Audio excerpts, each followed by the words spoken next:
Hey, what's going on, champs? I'm Aaron Deliosa. Welcome to an Immigrant's Life podcast, my podcast about immigrants and immigration and everything in between. Thank you for listening and downloading the show, and thank you for supporting my dad. Next week is the beginning of spring here in Canada. So I'd like to welcome it with a fun episode riddled with food talk. But before we get into that, I'd like to thank all the subscribers, followers, listeners of this podcast. I really appreciate you and your continuing support. And if you haven't subscribed to the podcast, please go ahead and do so, as it really helps us spread these incredible stories that we feature every week. Also, if you'd like to leave a positive review and give us a 5-star, that's appreciated too. Now, let's talk about this episode. This week's guest has started a food revolution based on her love of cooking Filipino food. And people like her always makes me proud to be a Filipino. Having said that, without further ado, let's get into the show. Isa, dalawa, tatlo. Today's guest is a chef, a food blogger, and a content creator. The second coming of Chef Nora Daza. Everyone, please welcome Mae Magnaye-Williams. Hey, kamusta? Kamusta po? Okay naman. Magandang araw dito sa London. It's really nice and sunny outside today, but it is still cold. But the sun's out at least. What's the weather like in Canada? It's like London right now. We swap. Yeah. Usually it's like gloomy in here, but today it's nice and sunny, which is good, because when it's gloomy, you don't feel like doing anything. You kind of just want to cuddle up, under your duvet and watch a film and just basically do nothing. Eat champurrado. Yes, champurrado or kaya arroz caldo. It's anything soupy and hot. Mm-hmm. Like a mom's hug. Yeah. I love that. So we'll talk about more food later because I'm excited about that. But let's focus on Mae. Where was Mae originally from? So I was born in Manila. My dad is from Batangas and my mom is from Leyte. And then I moved to Leyte when I was 8 years old, because my parents worked in Taiwan for a little bit. And then, so after that, I came to the UK when I was 14 years old. My mom was working in the UK, so I came to follow her with my sister. Wait, so they went to Taiwan and they shipped you to Leyte, which is a province in Philippines. Yes. Why there? Because that's far. Yeah, it is. It's where my mom is from and all her relatives are there. So my aunts and uncle kind of looked after us, me and my sister, so different family. But because the town is so small, the barrio is so small, we kind of still see each other. So yeah. Wait, they separate you? They separated us, for a little bit. How long is a little bit? 2. So they were in in Taiwan for 2 years, and then after that, my mom's employer moved because they're Danish. They moved to the UK or transferred to the UK. So my mom went with them. So it was only just 2 years that we didn't live with each other. And then when my dad went back to Philippines, we lived with him in Makinhas in Leyte. And then from then we stayed there until I was 14. And my mom, she was able to get her indefinite stay, and then she was able to take me and my sister. Were they working together, your mom and dad? Yeah. To begin with, they were. My mom was looking after the Danish family's children, and my dad was like a driver, gardener or something, handyman. Yeah, whatever, like a man's job, quote unquote. Basically, yeah. Did they know them from the Philippines, or did they apply through? I think they applied through an agency or something at that time. And then these people wanted a couple, or it just so happens? Yes, they wanted a couple. They wanted a husband and wife or a couple, That is very unusual. Yeah, I mean, it was to them a lucky thing to do, because at that time, my dad was a taxi driver or whatever he could find to do at that time to feed us.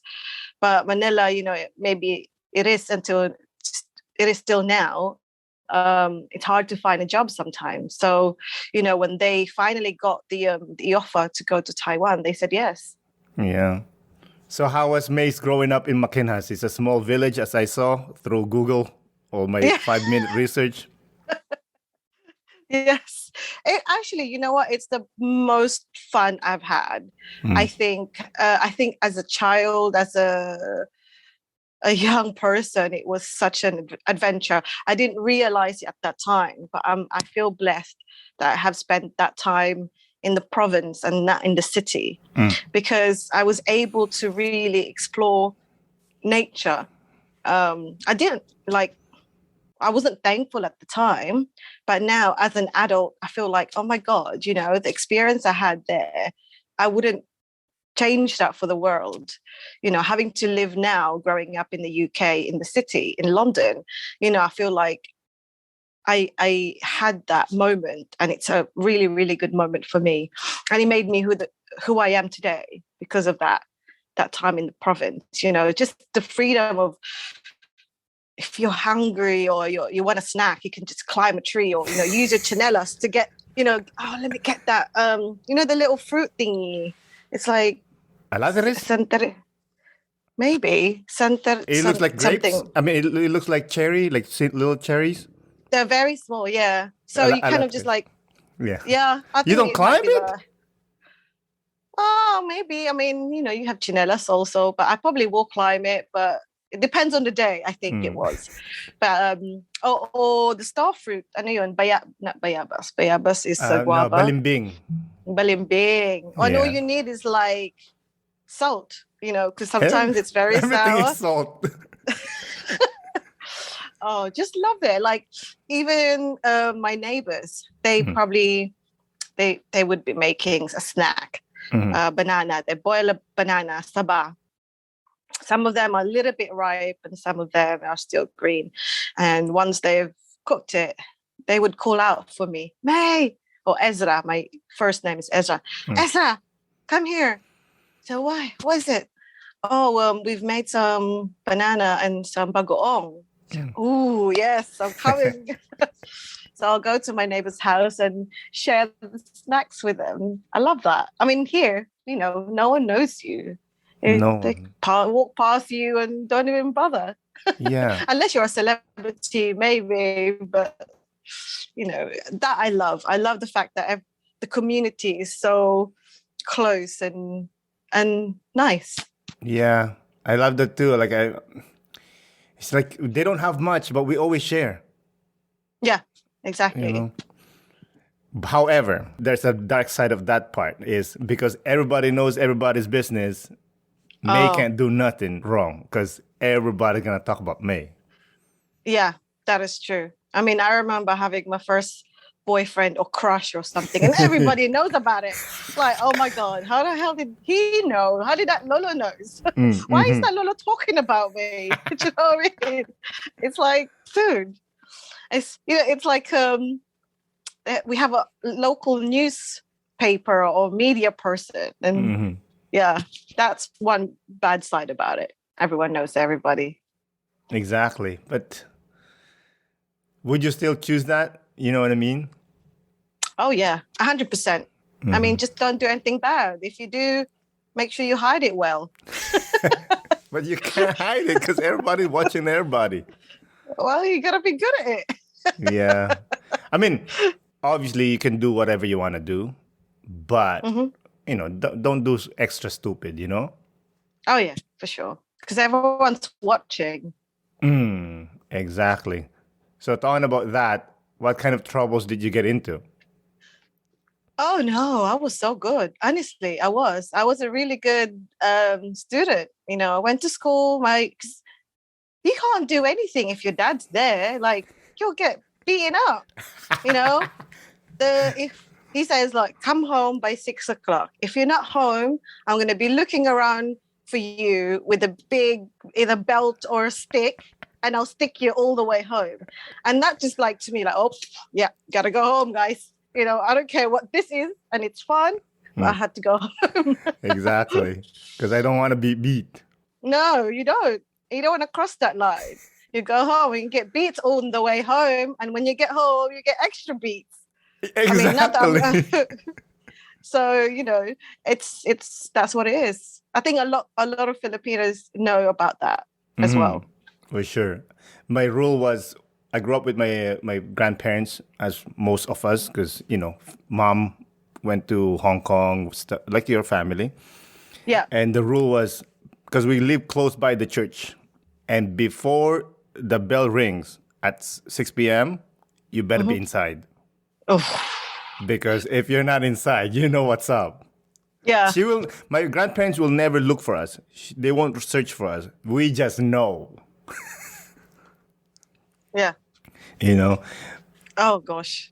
Oh my God, the beats, man.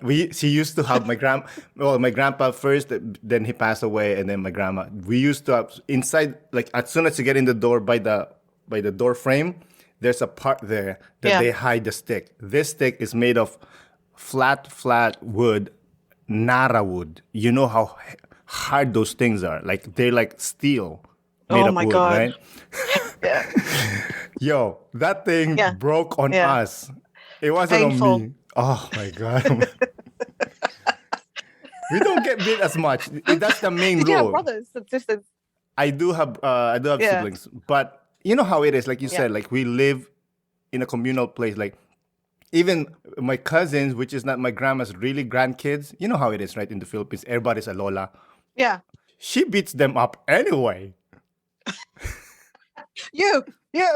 Exactly. You included in this too. You're influencing him. All right.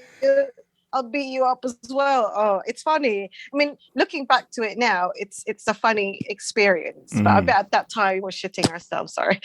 We were just like, oh my God, I'm going to die. Yeah. And I always remember that feeling. You know the feeling that if your sibling or your cousin getting beat and you're not getting beat and you're like, oh my God, I feel bad for them, but thank God it's not me.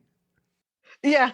When you see them getting beat up, you kind of just like, don't move, don't glitch, don't do anything, because one thing, movement, speech, nothing, because it could turn on you. Just sit there like a statue. Don't block their way. I have to anticipate where they're going. Because if you're in the way, you're gonna be like, ikaw, isa ka pa. Yeah. It's true. You just stand there like a statue somewhere out of the way. Oh my God, that's horrible. But, however, most of, at least my family, they're loving people, right? They're just, you know, I don't know about you guys, but we were just poor. Yeah. Right? They have the stress of like, what are we gonna eat tomorrow? How can we feed these kids? How can we educate? How can, you know what I mean? There's a lot of pressure. Exactly. So 7-year-old mom went to England, you said? Or not Taiwan? Yes. Yeah. So, go ahead. So, my parents went to Taiwan when I was 7. They were there for about 2 years. And then my dad went back to the Philippines, and my mom continued with the same employer to England. So she has been working with them for, I think, 4 years, and then she was able to get her indefinite stay. And then when I came here when I was 14 years old. It was hard, actually, because it was sort of like you were taken from one environment to a completely different environment. And I think at that time, my mom just chose whatever school that's available because it was in the middle of the year. And you know, it's not necessarily a great school that she put me in, but it was something that she could have at that time, because you can't really not have any school. I think it's part of the process of coming to the UK that you have to enroll your children to a school, and then, or the state will give you, we call it the council, but state will give you school, wherever it is. It could be far. Did you wanted to move? My parents separated, so in a way I did. So I thought, okay, it might be good, different sort of environment and things like that. And my mom kind of, she was like, it would be good for your education to be educated in the UK and things like that. And there'll be more opportunities for you there rather than here in the Philippines. So, who am I to say no? So we went, me and my sister. So I was 14 years old and my sister was 7 or 6. She's younger than me, a lot younger than me. That's a big gap. It is a huge gap. Yeah. There was a lot of sacrifices my parents had to do moving away from, working outside the Philippines, going abroad. Yeah. But it's what you have to do a lot of the time. Like you said, parents scratch their head thinking, how the hell are we going to feed these kids? Or clothe them or give them an education, a good education. Yeah. So, sacrifices has to be made. Yeah. My mom left when I was 8. She went to Hong Kong for 2 years, come back for a month. And that lasted for until I was pretty much when I moved to Canada. So I grew up without her, pretty much. Yeah. I saw her when I was 20. Oh, wow. Yeah, so it was a long time.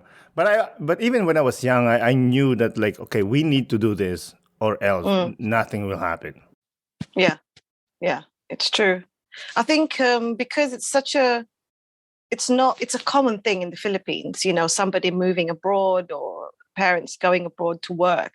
I think as children, we understand why they have to do it. And don't get me wrong, I tried to convince my mum to stay. One Christmas, she comes home every Christmas.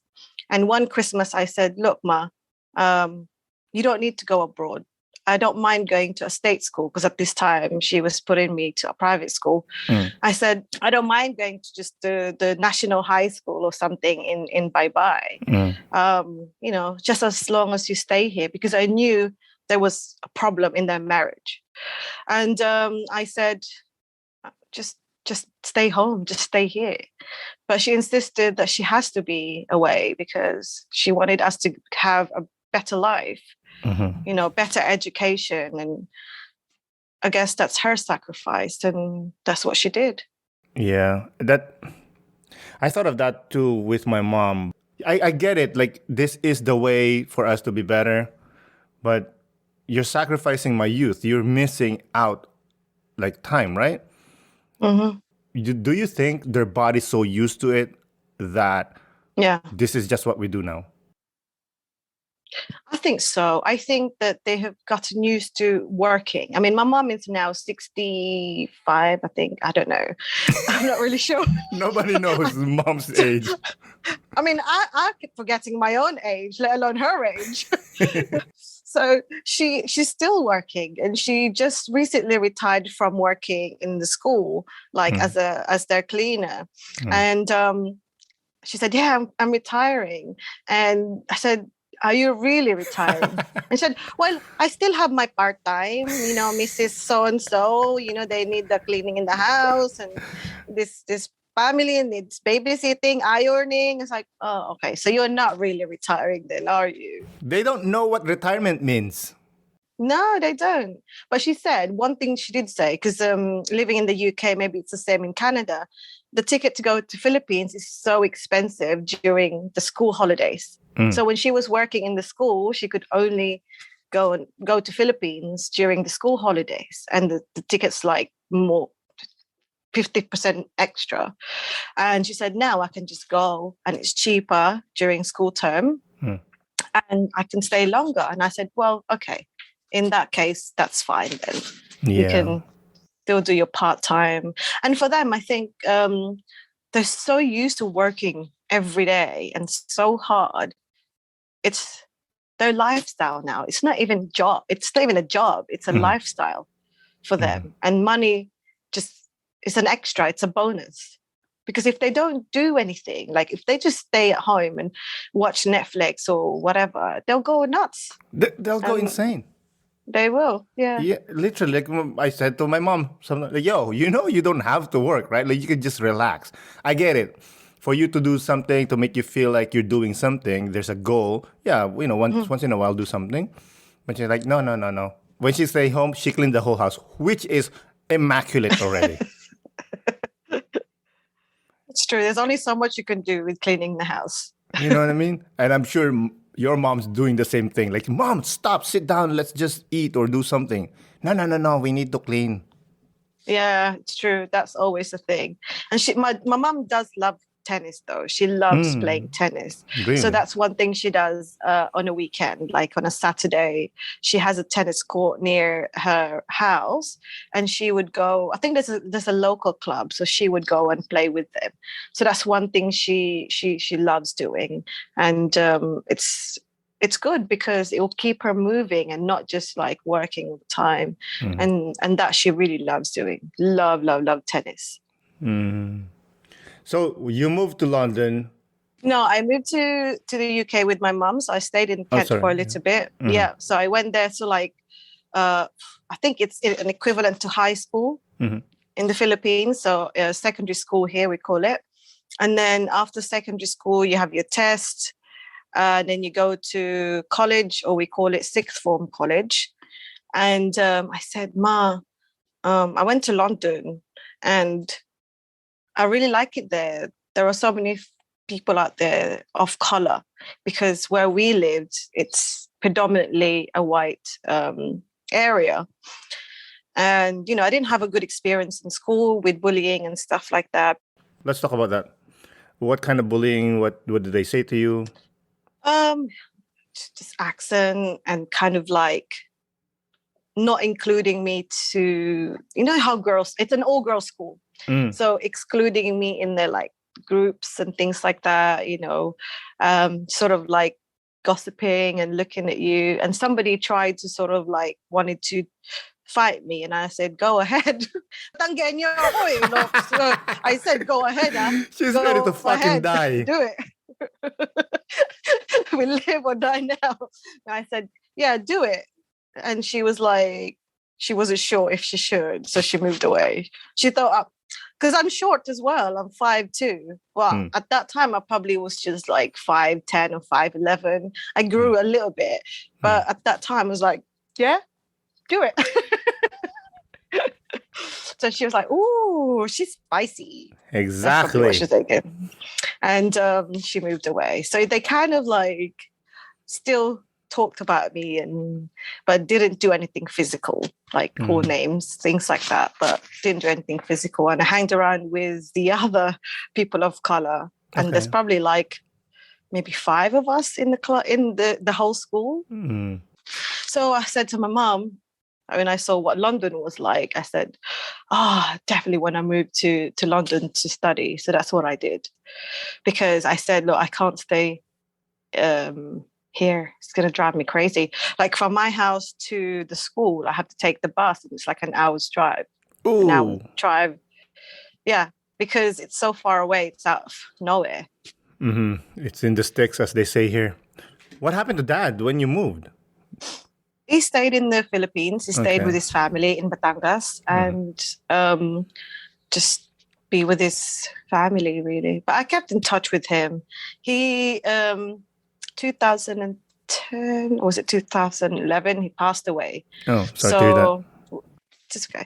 It was a hard moment because I was close with my dad, and he taught me how to cook. So he's a very important person in my life. He was, I looked up a lot to him, and he did spoil me. So, I gotta be him, isn't it?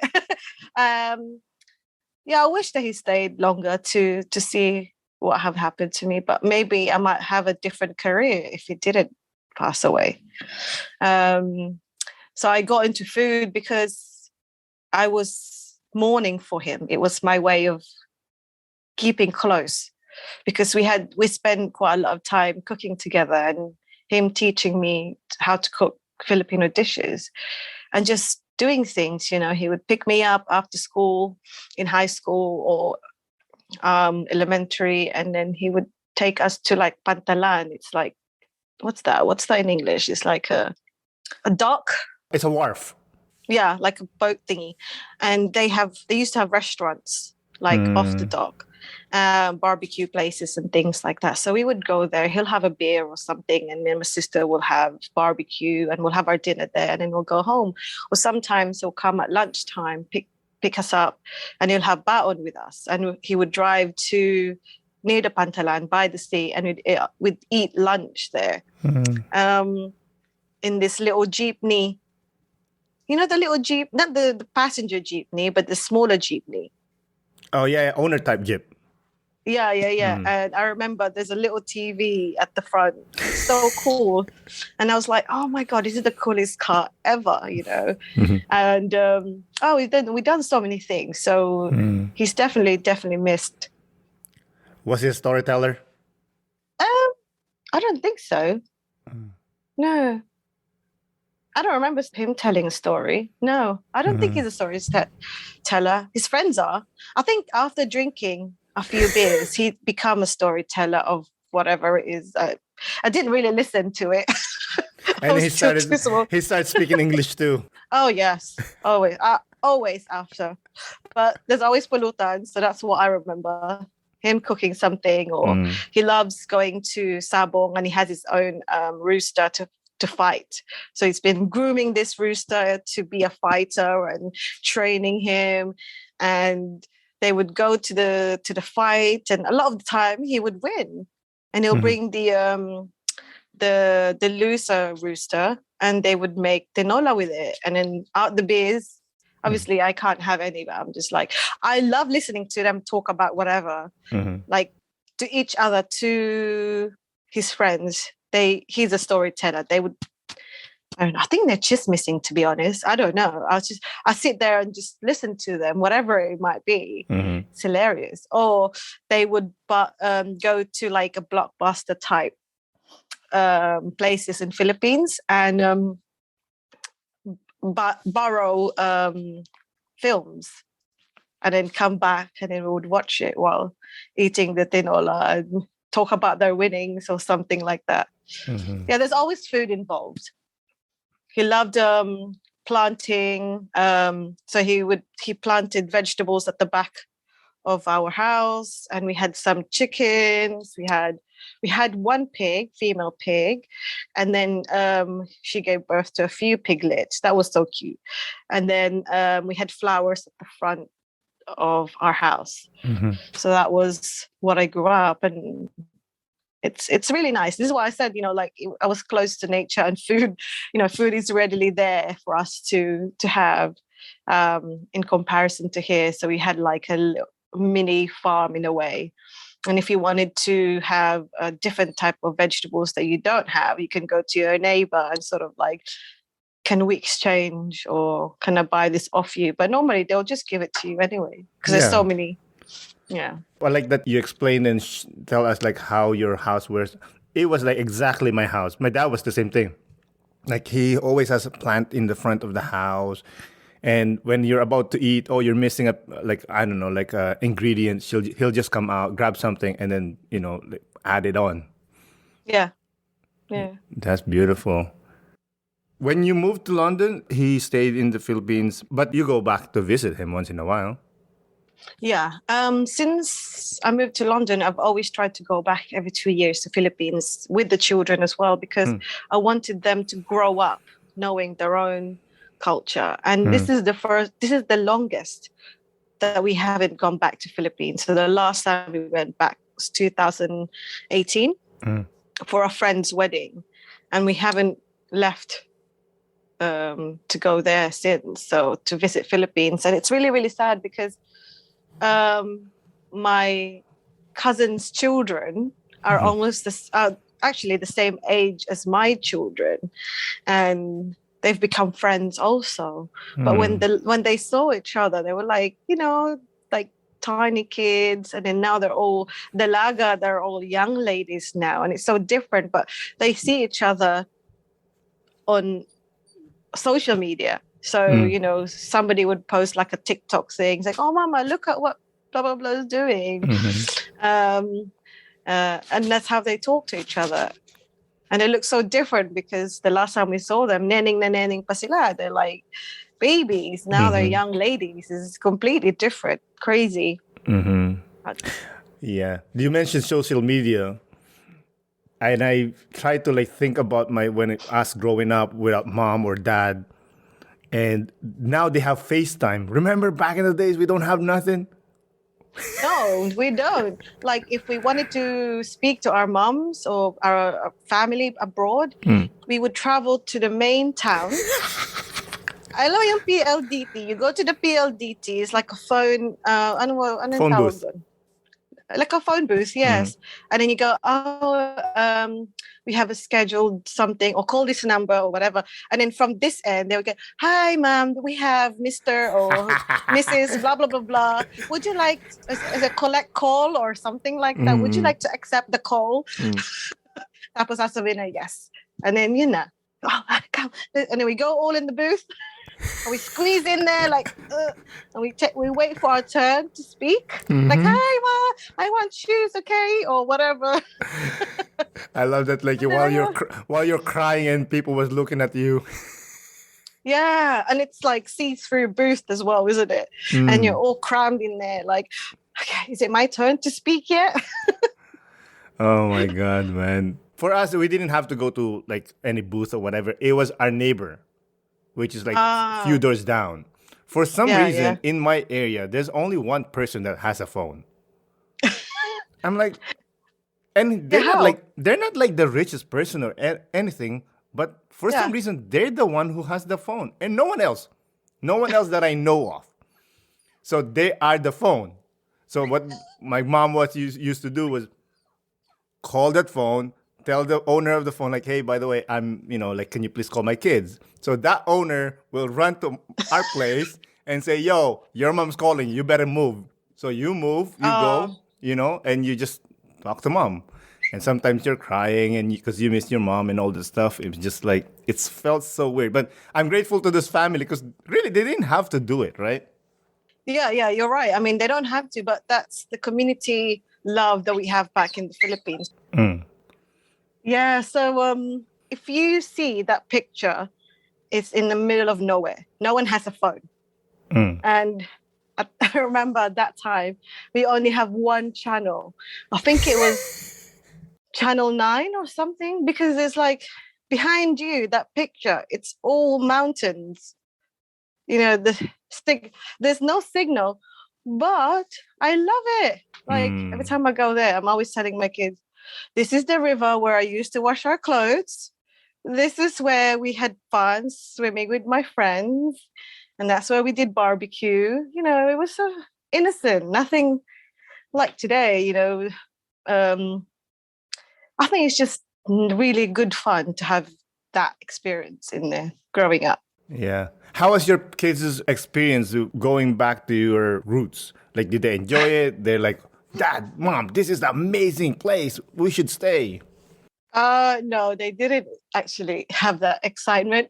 They sort of so that picture, we went through the river and there were tall grass and, nature, and I was walking through the grass and they were walking very squeamish on the grass or on the mud and everything. And I just said, look, come on, this is nature, we're in one with nature.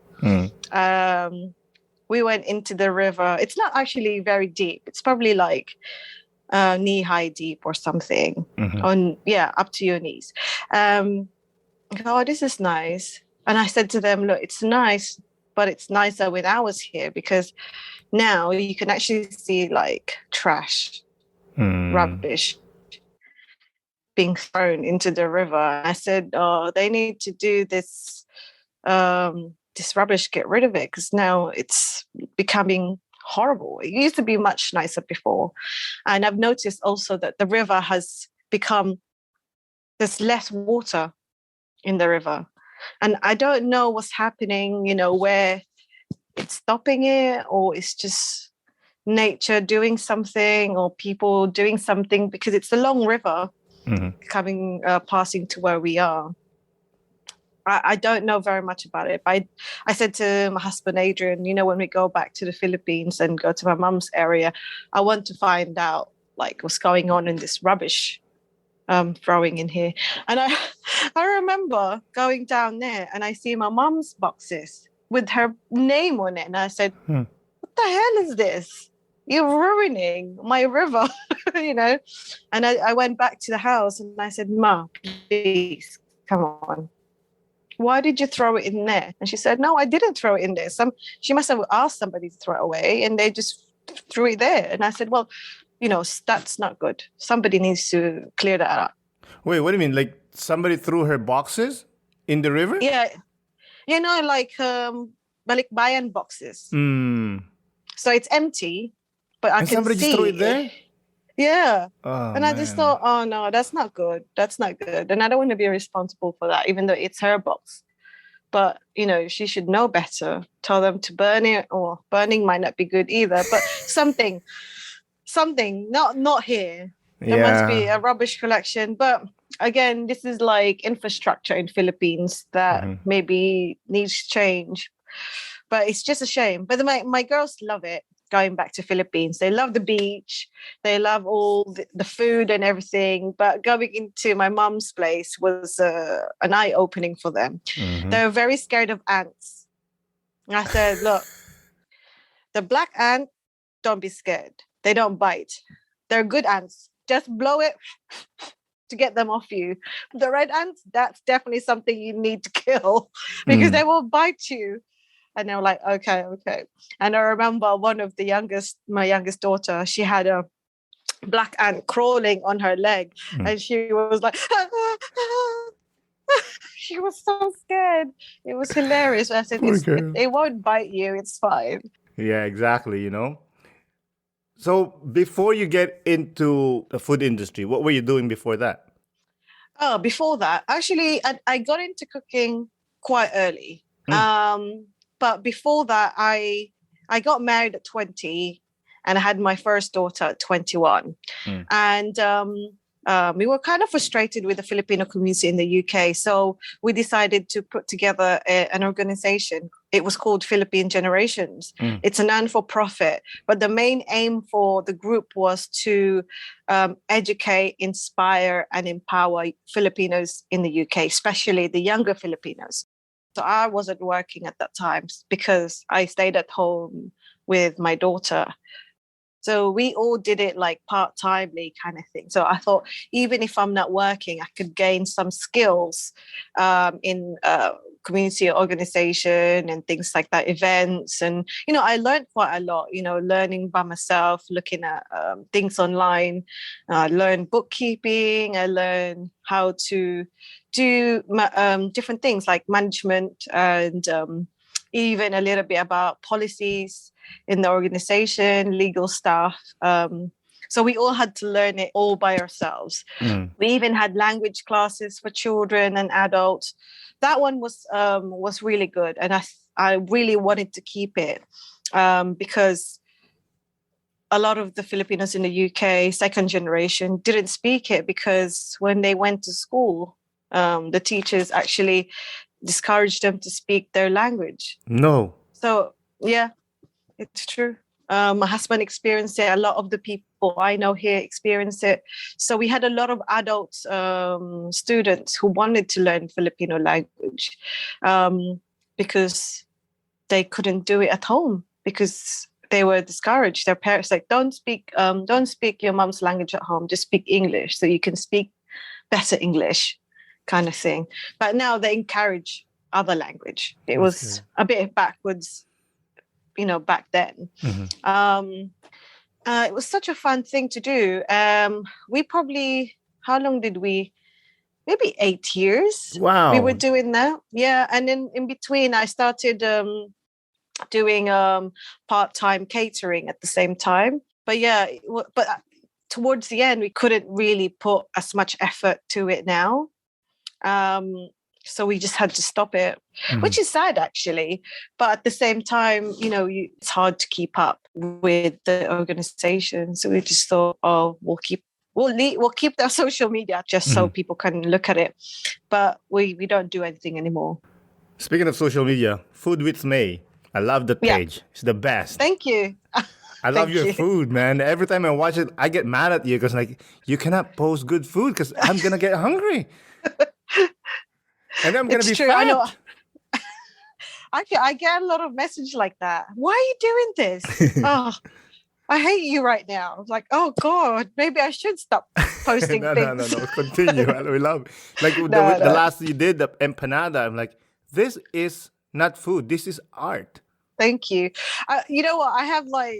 I said, look, if I don't become successful doing food, maybe I can be a photographer or a food stylist or something. So I'm learning all those things at the same time.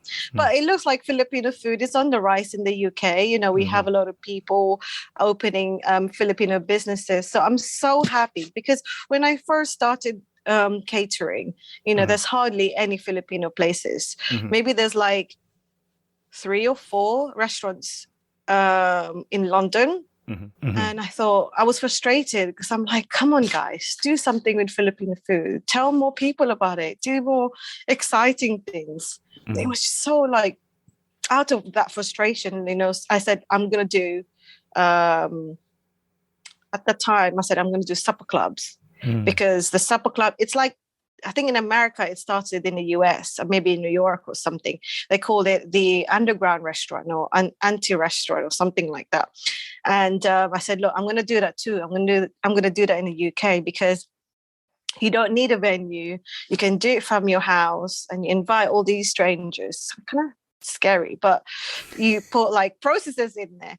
And the main thing is for me to cook Filipino food as if they're coming to your home, which it was. They come to my home. And I'm not going to like dumb it down or I'm not going to do anything to suit their palate. I'm going to cook it as how you would cook it for another Filipino or family. And it was received really, really well. And I wanted like to explain where the food came from, you know, what region, why is this adobo has coconut in it, or why is the balot eaten this way, or, you know, things like I really did throw a lot of things to my guests. And they were so, you know, they were good sport because, you know, they came, they knew the menu, but they were so like, interested in the food and the culture as well, that they were willing to have fun, you know, and be more adventurous with it all. So it was a really good way to sort of introduce Filipino food out there. And for me, it was kind of like a testing ground to see how far can I push it. Like other cultures like Chinese, it has been going on for a long time, Thai food, and then the Korean food came into scene and things like that. And people all of a sudden became more adventurous. And I just thought, you know, we could do that. Filipinos could do this as well. Our food is good. You know, we have the best food. I always talk shit about, because we have everything. We have the Spanish, we have the Chinese, we have the American, we have everything. Yeah, it is true. It is true. We have the best food in Asia because of the different diverse influences that we have in our food. It's hard to explain it. It's long-winded, but it's true, you know, and you can tell it by our food.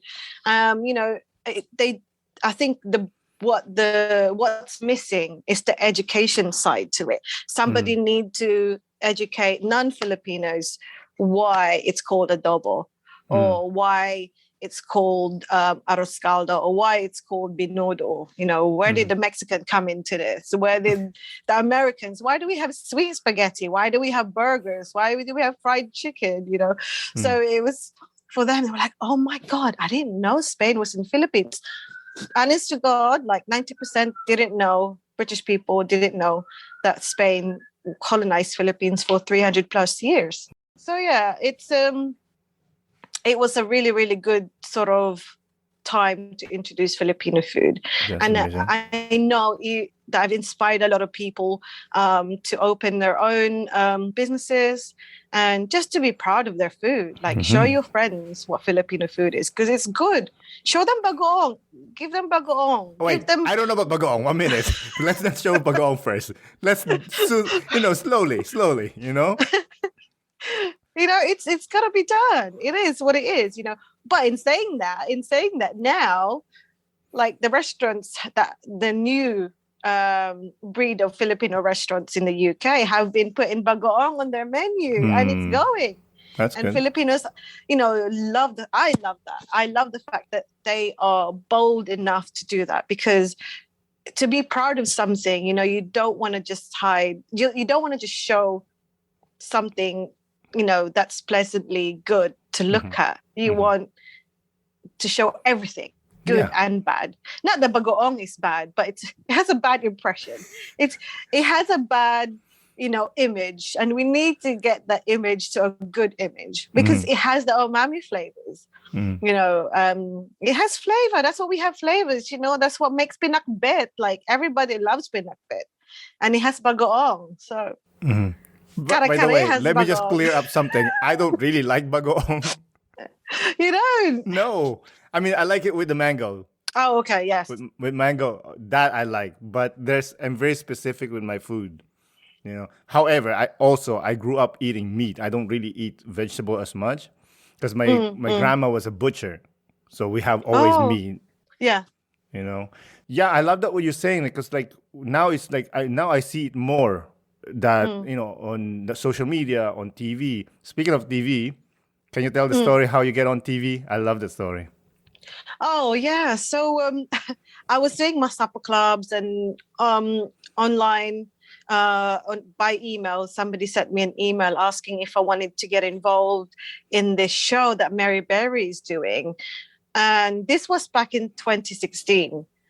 And I said, yeah, of course, I'll do it. I didn't even have to think twice. I was just like, yeah, do it.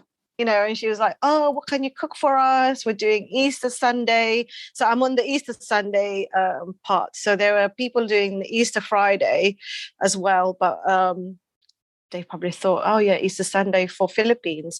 And they know Philippines is a big Christian country. So it makes sense to have Philippines as part of the show.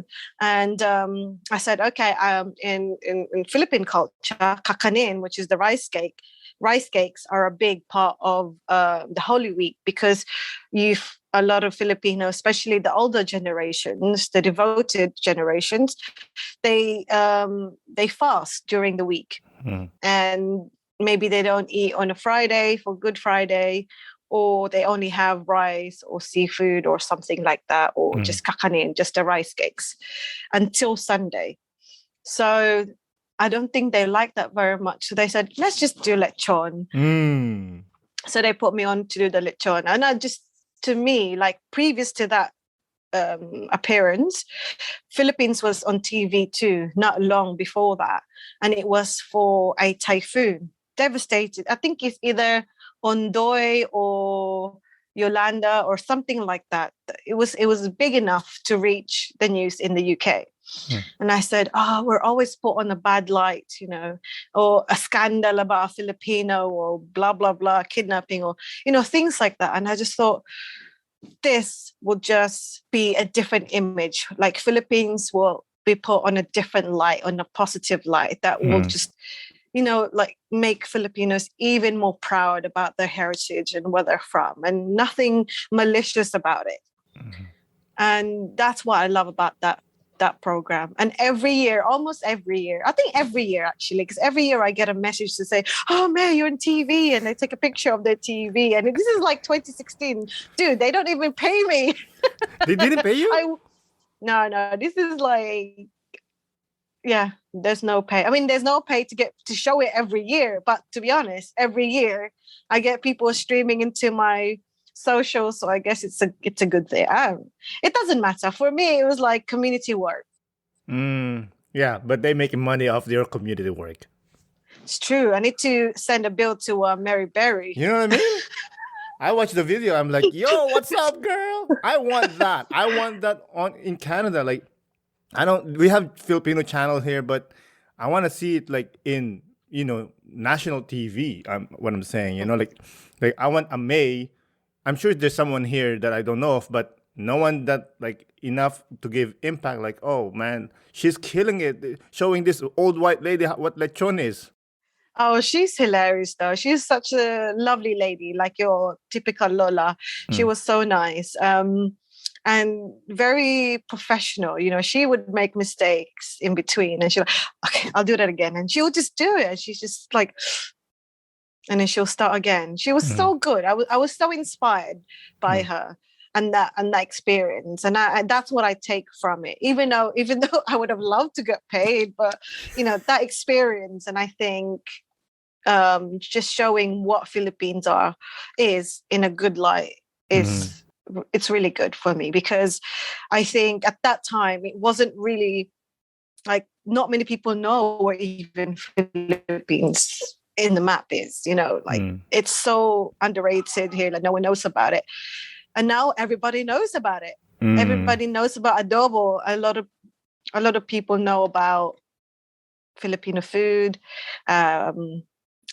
which to me is a good thing, because now we can do other things. Doors were open to Filipinos in the UK. And there has been a lot of appearances on TV after me. Like Rex now, he's on the Jamie Book Challenge show or something. So it's all good. I mean, it's opening doors to many more Filipinos. And that's a great thing. Of course, man. I mean, like, Jokoy, the comedian, right? Yes. Like, he has that joke that, like, our lumpia is better than Shanghai roll. I'm like, hells yeah, man. Not even close. Yes, our lumpia is the best. We have so many different type of lumpia. You can't go wrong in any of them. But I tell people when they go like, oh, you're Filipino, I'll have a friend. I'm like, stay away from them. They're going to make you fat. Because that's what they do. They'll cook amazing food, feed you, and then you gain weight, and then call you fat. Oh my God, it's true, right? I'm actually a feeder. I'm a feeder. I feed people. Basically, when we have like people over, I choose the dishes that I want to eat, but I don't want to eat by myself. So I feed people too. So I make extra so they can have, they can have it when they come here and maybe take some home as well. And I think Filipinos in general, we just love feeding people. We love seeing people eat, and we love feeding people, because in all honesty, like, when I cook, especially when I do supper clubs or catering or something, I don't eat until I get home. So maybe I'll have a coffee in the morning and I'm cooking all day until I serve in the evening. I might have like a biscuit in between.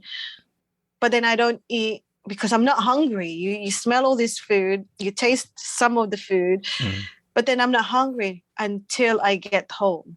When I get home, like, there best be like a leftover lumpia or something. I'm freaking starving, literally all day. I've not eaten anything. So I go into my bag before I tidy it all up. And I'm like, oh, thank God, there's a leftover kare-kare. I can have that. Or I can have some lumpia or some pancit. Oh, yeah. I love that too. I think Filipinos are foodies. Hells Foodies by nature. Yeah. What I love about us is, while we're eating and talking shit to each other and talking shit to other people that is not on the table, we're talking about food that we're going to eat maybe later. Yeah, it's We're true. planning food that we're still eating, and we're still planning food already. It's true. And it's crazy. We have food in our mind all the time. Yeah, we're exactly. like, so we're having this food now, but I want to have that later on. Like, yeah, I don't know how we fit it. Or food that you just ate like 2 days ago. Oh my God, it's true. Like, it's remember true. that puto the other day? It was so good while you're eating. Oh, I love that. And you know what? My mum actually, when she sees me after the lockdowns, she's like, oh, you're fat. It's like, oh. So she goes, oh, you gained weight. Look at your face; it's so round. It's true though. I have gained weight since the lockdown. I'm like, oh my God, I've got this second chin. This appeared out of nowhere.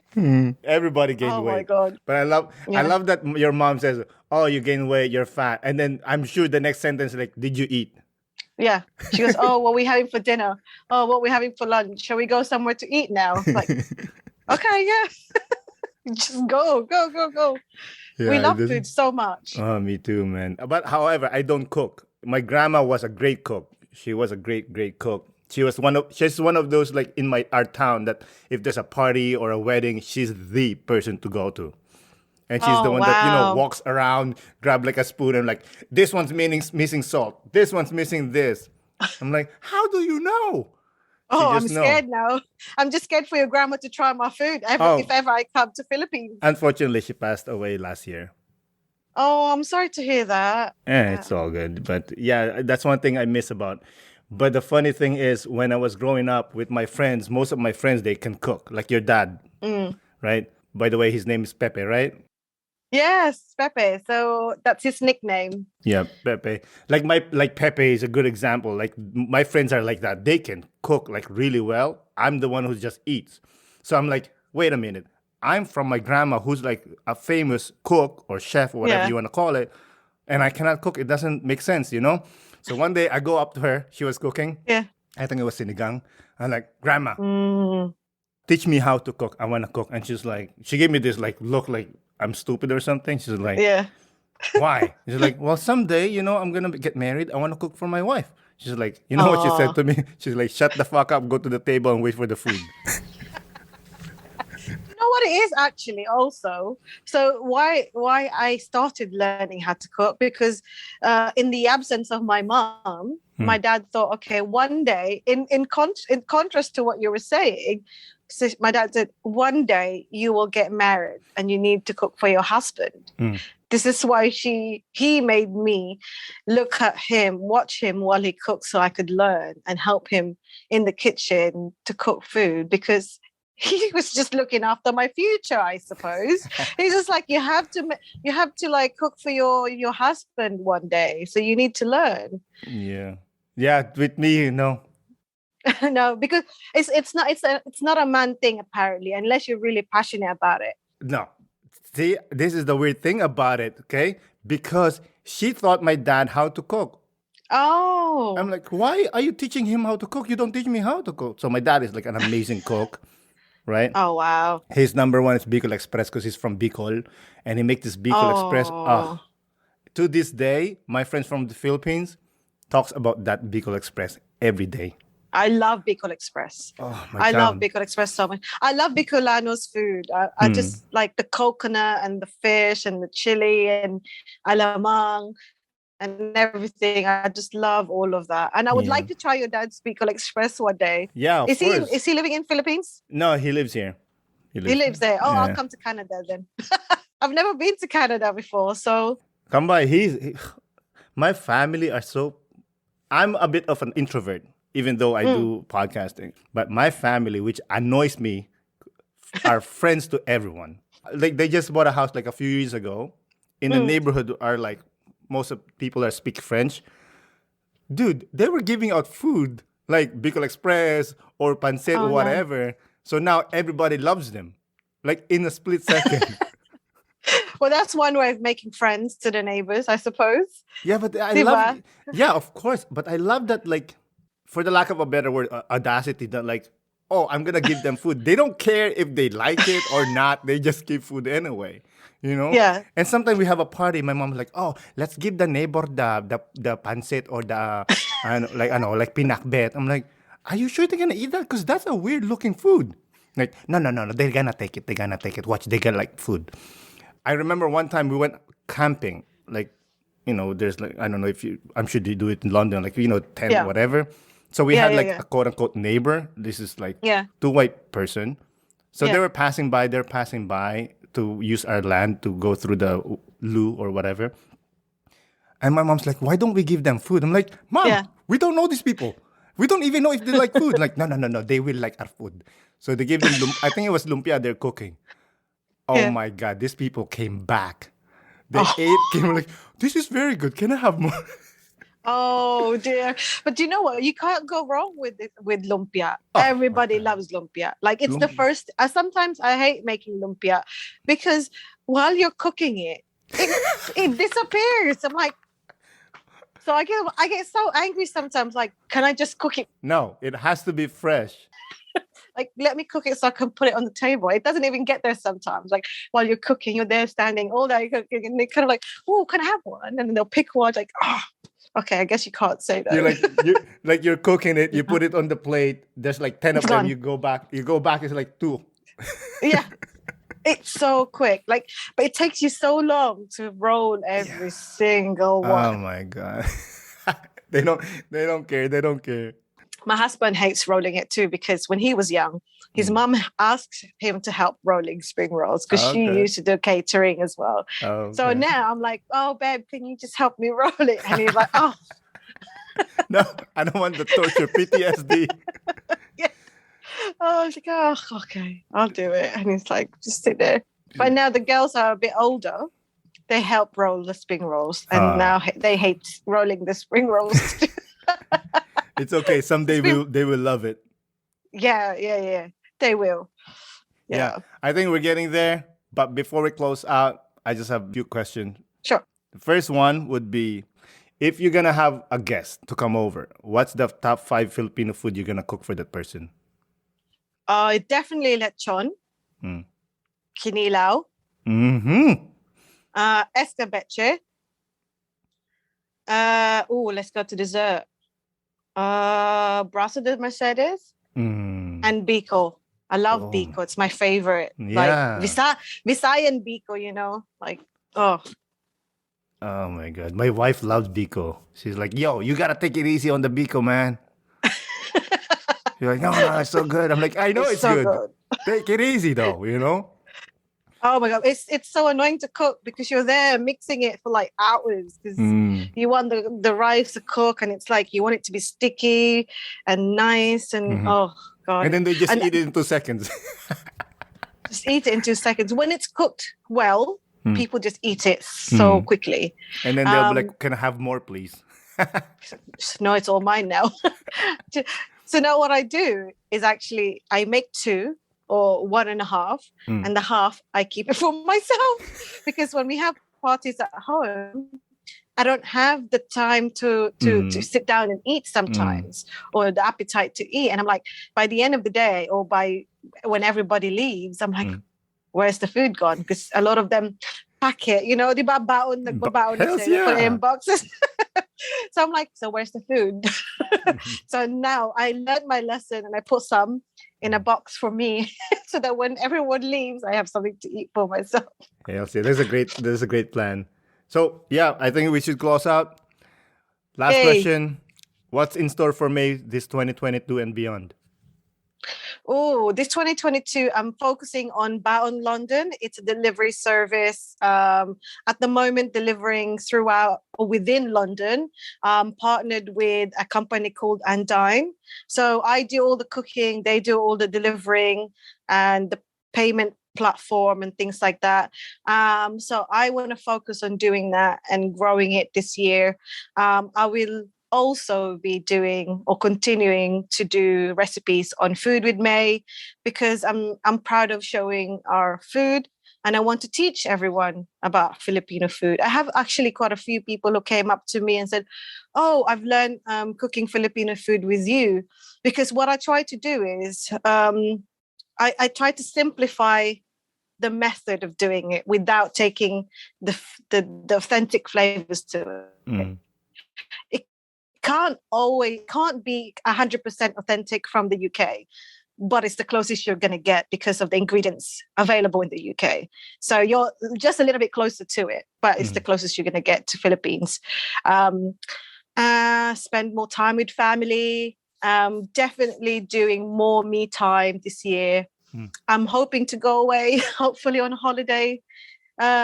Probably not in Philippines yet, but maybe in Europe somewhere once it's open in Europe. What else? I want to work on a cookbook as well this year, so maybe fingers crossed I could do something with that. Yeah, those, and just have fun. Hells yeah, I love it. Just live life, you only have one, so make the most of it. That's right. I love it. Again, Mae, thank you for coming on the podcast. I really do appreciate it.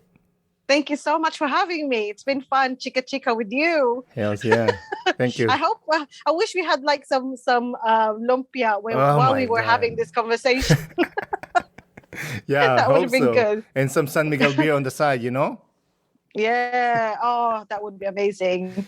But thank you so much. You really, really captured my attention with your background over there, because that actually means a lot to me. That's where I grew up, and that actual bridge is where I stood a lot of the time, throwing leaves to the river, because I wanted to. Para siyang boat. I wanted to, like, even paper boats. We threw leaves on that. When a storm comes, the river rises up. So it's closer to the bridge to where the road is. So we would like throw things on there and just watch it sort of like flow all the way down. So I have a lot of very good memories on that bridge. That's awesome. That means a lot. Thank you so much. You're welcome. Have a good day. It's been a pleasure. Paalam. Salamat. Paalam. Again, Mae, thank you for coming on the podcast. I really do appreciate it. Thank you, listeners, for listening. This is Aaron Deliosa for An Immigrant's Life. I'll see you guys later.